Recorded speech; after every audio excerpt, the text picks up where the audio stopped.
สบายดีน้องๆหมดทุกคนนะวันนี้อาจารย์ก็จะมาสอนภาษาเกาหลีนะอาจารย์จะสอนตั้งแต่เริ่มต้นไปน้องใดที่ว่ายังไม่เคยเรียนก็สามารถติดตามแล้วก็เรียนกับอาจารย์ได้วันนี้อาจารย์จะมาสอนต้นทำอิฐของภาษาเกาหลีคือสระนะสระของภาษาเกาหลีวันนี้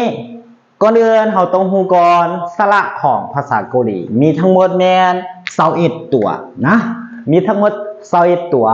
สระท่านจะมีอยู่ใน2ประเภทคือมันจะมีอยู่2ประเภทนะมันจะมีสระเดียวกับสระผสมนะมีสระเดียวกับสระผสมและอยู่ในนี้สระเดียวมันจะมีใน2แบบคือสระแนวตั้งกับสระแนวนอนสระแนวตั้งหันแมนเขาเจ้าจะใส่อยู่ทั้งหลังของพยัญชนะส่วนสระแนวนอนแมนจะใส่อยู่ลุมของพยัญชนะวันนี้เราจะไปเบิ่งสระเดียวก่อนหลังจากเราเรียนสระเดียวแล้วเราจะไปเรียนสระผสมหรือว่าสระคู่นะจะเอาตัวนี้เอาก่อน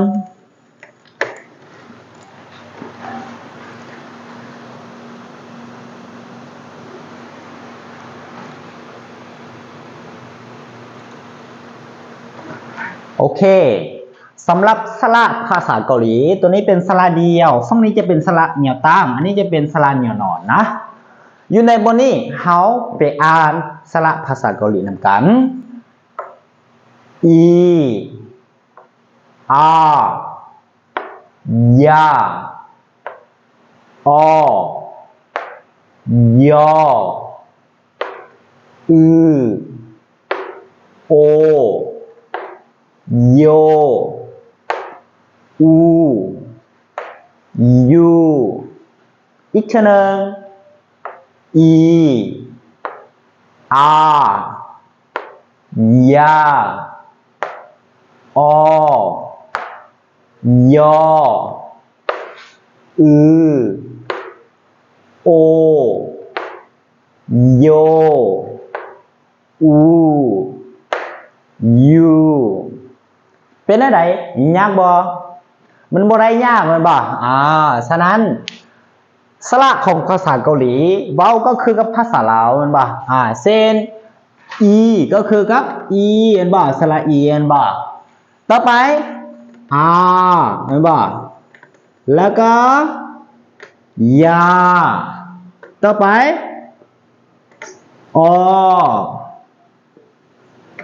ยอืโอโยอูและสุดท้ายคือยูนะฉะนั้นถ้าว่าเราอ่านและเราบ่จื้อนะเราก็เทียบเป็นภาษาเราติดไว้เมื่อตัวใดเราบ่จื้อก็เทียบไว้เราฝึกได้แล้วเราค่อยเอาออกนะฉะนั้นเมื่อเขียนเป็นภาษาลาวแล้วเราอ่านรอบนึงนำกันแล้วค่อยไปต่อตัวใหม่นะเส้นสระอีอายาอยอืโอโยอูยูเวลาอ่านอันนี้เนาะเป็นลักษณะของปากที่เราต้องเฮ็ดคล้ายๆคือเขาเจ้าเสียงเจิ้งโต่งนะวันนี้เขาเขียนแล้วเขาจะไปต่อไปเลยนะต่อไป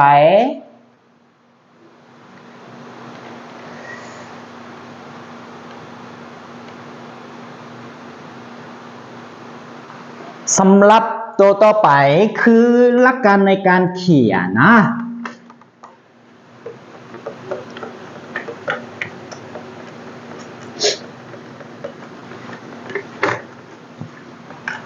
สำหรับหลักการในการเขียนของภาษาเกาหลีนะเขียนแต่ซ้ายหาขวาแล้วก็เทิงลงลุ่มนะคือกับตัวนี้เส้นสระอีนบ่คิดเดียวบ่ฉะนั้นคิดแต่เทิงลงมาจึงชื่อถ้าเราเขียนอยู่ลุ่มขึ้นไปผิดนะสระเขียนแต่ทางซ้ายหาขวา ถ้าเขียนขวาหาทางซ้ายแมนบ่ได้นะฉะนั้นและการเขียนจะเขียนตามซ้ายหาขวาและเขียนเทิงลงลุ่มคือกับตัวนี้เห็นปะถ้าว่าน้องๆมีปื้มตำรานะมันจะมีละเอียดเขาจะบอกดีๆให้แต่ถ้าว่าน้องใดที่ว่าสนใจยัดในปื้มก็ถามอาจารย์ได้นะอาจารย์ก็มีเซนอยู่ในบนนี้เห็นปะคิดเดียวเขียนแต่อยู่ถึงลงลุ่มส่วนมันมี2ขีดนั่นบอกฉะนั้นเราต้องเขียนถึงลงลุ่มแล้วก็ต่อไปตัวที่2เด้ก็คือ1 2 3สระอเด้ก็คือต้องเขียนคิดที่เป็นรวงนอนก่อนนะคิดตัวนี้แล้วค่อยคิดอยู่ถึงหลงเป็นอสระยอมี2คิดเราก็ต้องคิดเป็น1 2 3แบบนี้นะหลักการในการเขียนฉะนั้นตัวที่เป็นหลักการในการเขียนมีแต่อธิบายนิดนึงให้เข้าใจนะแล้วก็ไปต่อนะเราจะไปต่อตัวใหม่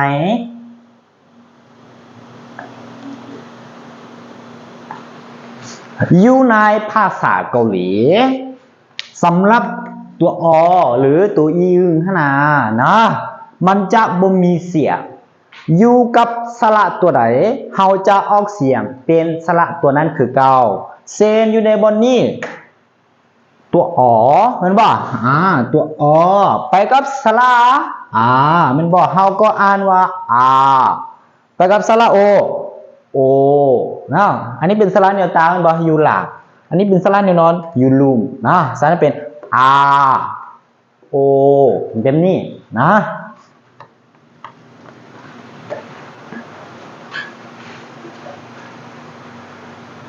อยู่ในบนนี้เราจะเอาเข้ามาทั้งหมดเนาะสระที่เราเห็นเมื่อกี้หรือว่าอ่านผ่านไปเซนจะมียายโอเรียนนิดนึงก่อนนะโอเคโอโยอูยูแบบนี้นะและกันในการถ้าเป็นตัวบ่มีเสียงออกเสียงของสระคือเก่านะ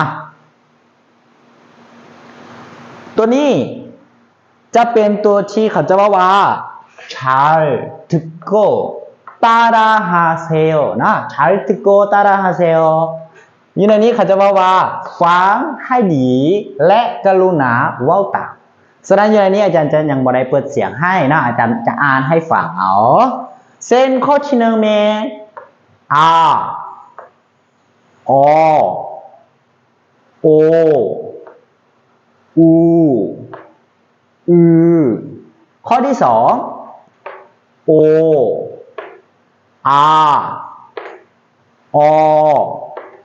อูข้อที่3ยโยยูข้อที่4โยยยูอีกทีนึงไหวนิดนึงนะโออู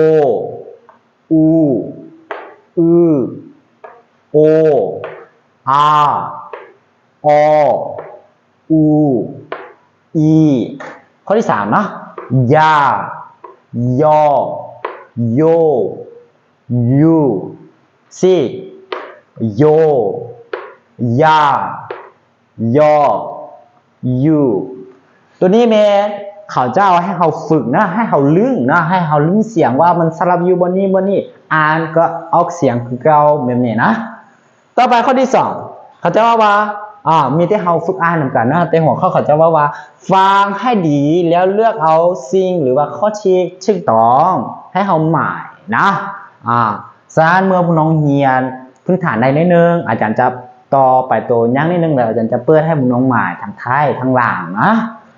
เซนอยู่ในบนนี้ข้อที่2ข้อที่1อ่านว่าโอข้อที่2อูอโอ ยาอาโอโยย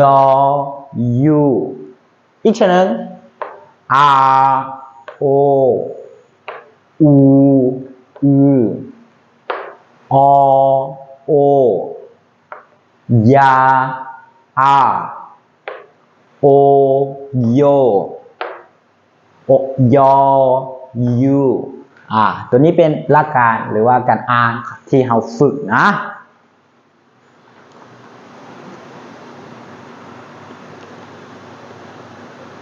ตัวต่อไปเป็นรูปภาพนะสำหรับตัวนี้เมื่อเราเรียนแล้วตัวต่อไปมันจะมีคำศัพท์ เมื่อเราเรียนคำศัพท์แล้วนะอยู่ในเข้าสู่บทชีที่ว่าเป็นกิจกรรมแม่นเราค่อยไปเฮ็ดคือจะเขียนเป็นภาษาเกาหลีบ่เช่นอันนี้เป็นอย่างเลข2เห็นบ่ภาษาเกาหลีว่ายังบ้านแนวใดเห็นบ่แสดงเขาจะเขียนฝึกแบบนี้หรือว่าหมายไว้แบบนี้นะข้อที่5เด้โอเนาะเลข5เขาจะว่าโอเล็กน้อยนะมักแตงเขาจะว่าโอ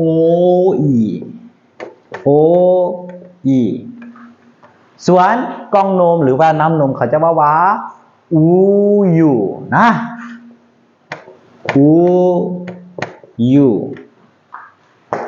หมาจ้อเป็นหมาป่าได้เป็นตัวน้อยๆนะโมเมนต์ตัวใหญ่ฉะนั้นหมาจ้อเขาจะว่ายออูนะสำหรับกล้องนมกับหมาจ้อจะสลับบอนิดนึงนะยออูกับอูอยู่นะต่างกันฉะนั้นอย่างนี้ก็คือต่างรูปภาพเป็นโอโออูอยู่แล้วก็ยออูแบบนี้นะ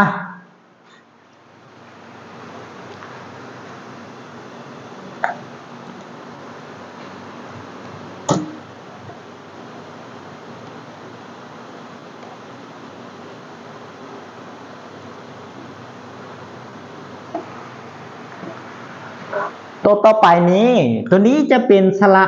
คู่หรือสระผสมนะ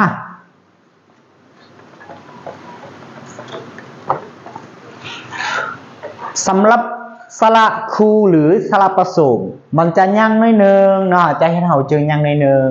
และสระตัวนี้มันได้จากสระเดียวหรือมาบวกกันและออกเป็นสระคู่หรือสระผสมเส้นอยู่ในบนนี้สระอาบวกกับสระอีเป็นสระเห็นบ่แล้วก็สระยาบวกกับอีเท่ากับคำตัวหนึ่งเห็นบ่บวกกับ e เท่ากับ a เป็นเนี่ยป่ะฉะนั้นตัวนี้แมนเราต้องได้จือแดนะเพราะว่าเมื่อเราเรียนไปฮอดทำกับมากจะมีการผ่านเปลี่ยนนิดนึงและจะได้นำใช้ตัวนี้นะฉะนั้นเราจะไปเรียนและอ่านนำกันก่อนวันนี้ตัวที่หนึ่งอ่านว่าเอแยเยวาวอวีเวแวแวอีกเช่นนึงเอแยเยวาวอวีเวแวเป็นอะไรยากบ่สำหรับสระคู่นะจะอย่างนิดนึงอีกเช่นหนึ่งนะเอแยเยวาวอวีเวแว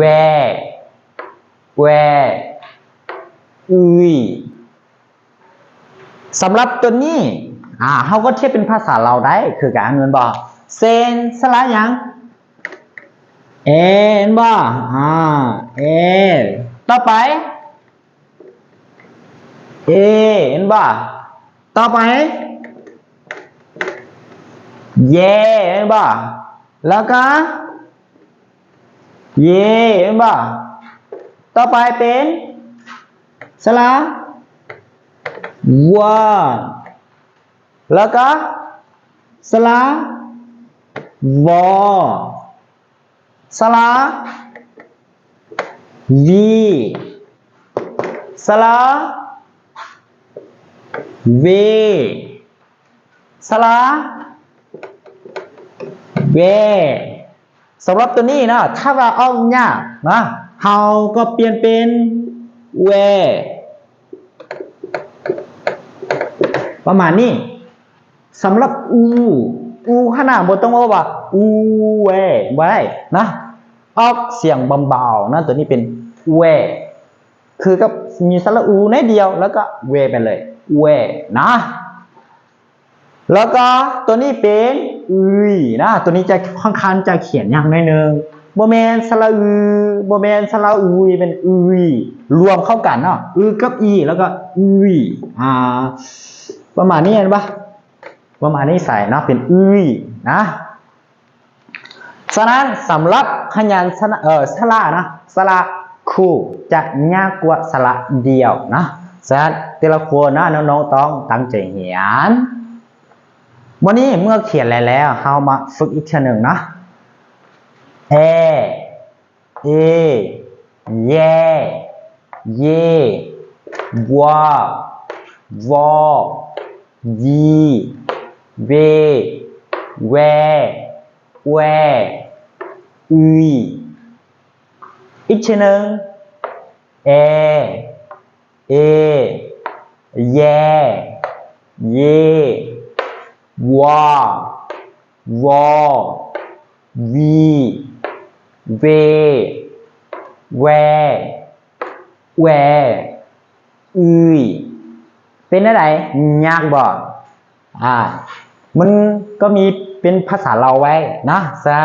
ถ้าว่าน้องคนไหนที่บจือก็เขียนไว้แล้วก็เชื่อเป็นภาษาเราไว้นะเราต้องท่องให้จื้อบ่แม่ว่ากันเรียนเราต้องจื้อไปตามลำดับนะต้องจื้อแล้วก็ต้องเขียนเป็นเวลาเราเห็นเราจึงฮู้อ่านถ้าเราจื้อตามลำดับแบบนี้มันก็บ่ได้คือกันเนาะเช่นตัวอย่างว่าอาจารย์เขียนแบบนี้อยู่ดีๆแล้วก็เขียนแบบนี้ปุ๊บเอามาเราก็ต้องฮู้ว่าแม่นสระมันบ้างฉะนั้นเราก็ต้องฝึกให้หลายๆเขาจะไปต่อตัวไม้นะ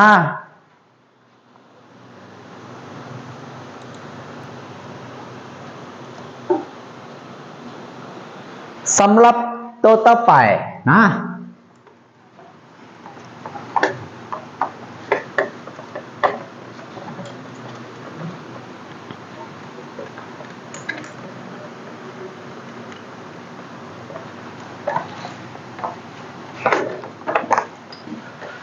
สำหรับ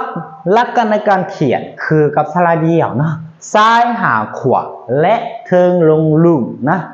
คือกับอยู่นี่เส้นบ่คิดอะไรหนึ่งเป็นบ่คือ1 2 3แบบนี้เป็นบ่ฉะนั้นตัวเราโตก็เขียนไปตามนะเขาจะมีตัวหมายเลขหรือตัวเลขลำดับที่เขาจะเขียนให้เขาเบิ่งพร้อมนะ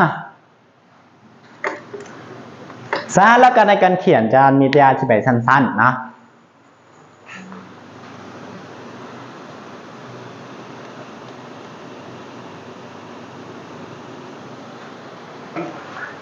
นี่ตัวนี้นะเมื่อกี้เราเรียนสระเดียวแล้วมันบอกตัวอแม่นอย่างตัวแม่นบ่มีเสียงมันบอกฉะนั้นเมื่ออยู่กับตัวใดเราก็อ่านเสียงสระตัวนั้นคือเก่าเส้นเแย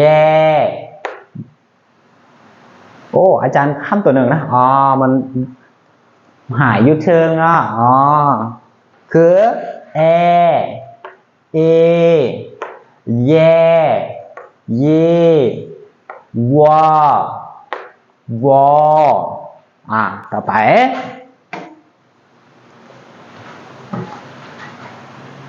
ดีเวแว แวอุ้ยอีกเช่นหนึ่งยึดเชิงลงมาไหมมีแอเอแยเยวา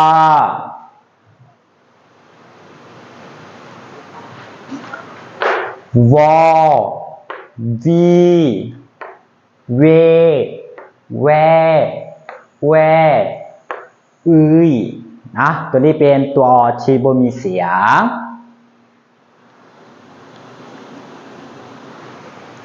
เข้าสู่ตัวเมื่อกี้นะที่ว่าเขาจะเทียบหรือว่าสลับสลาให้เขาอ่านวันนี้เขาจะอ่านข้อที่หนึ่งไปข้อที่หนึ่งแล้วค่อยต่อข้อที่สองนะเขาจะอ่านแต่ฮอบเดียวอ่านซ่าๆฮอบเดียวแล้วก็ไปนะเส้นข้อที่หนึ่งมาว่าเอเยวาวอข้อที่สองวีอุยวาแว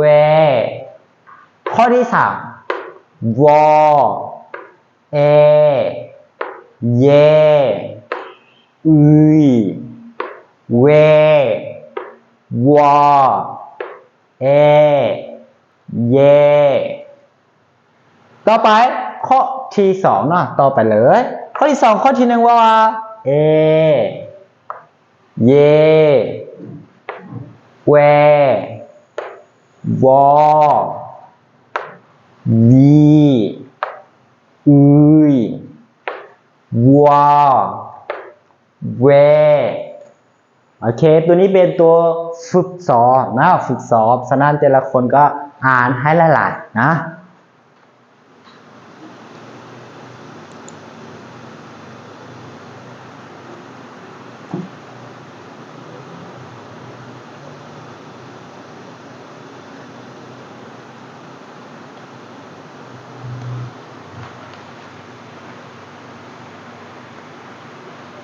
สำหรับตัวนี้นะ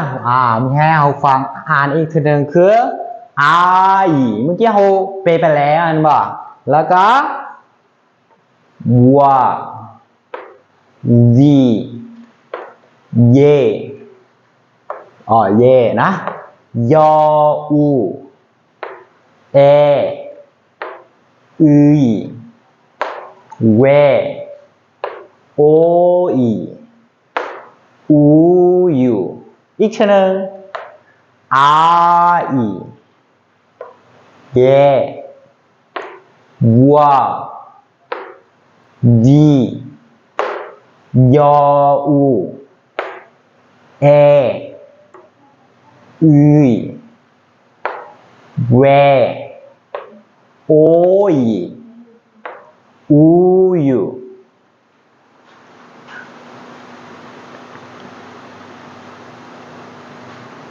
เป็นแนวใดน้องๆแต่ละคนสำหรับมื้อนี้นะอาจารย์ก็จะสอนเฉพาะเตะสระให้กับพวกน้องก่อนน้องใดสนใจแล้วก็ฝากติดตามเดและอีกกรณีหนึ่งนะน้องใดที่ว่าเคยเรียนหรือว่าอยากอยู่ข้อสอบประมาณนี้เห็นป่ะข้อใดที่ว่าอยากให้อาจารย์สอนหรือสอนไวยากรณ์บ่หรืออยู่ข้อสอบลักษณะแบบนี้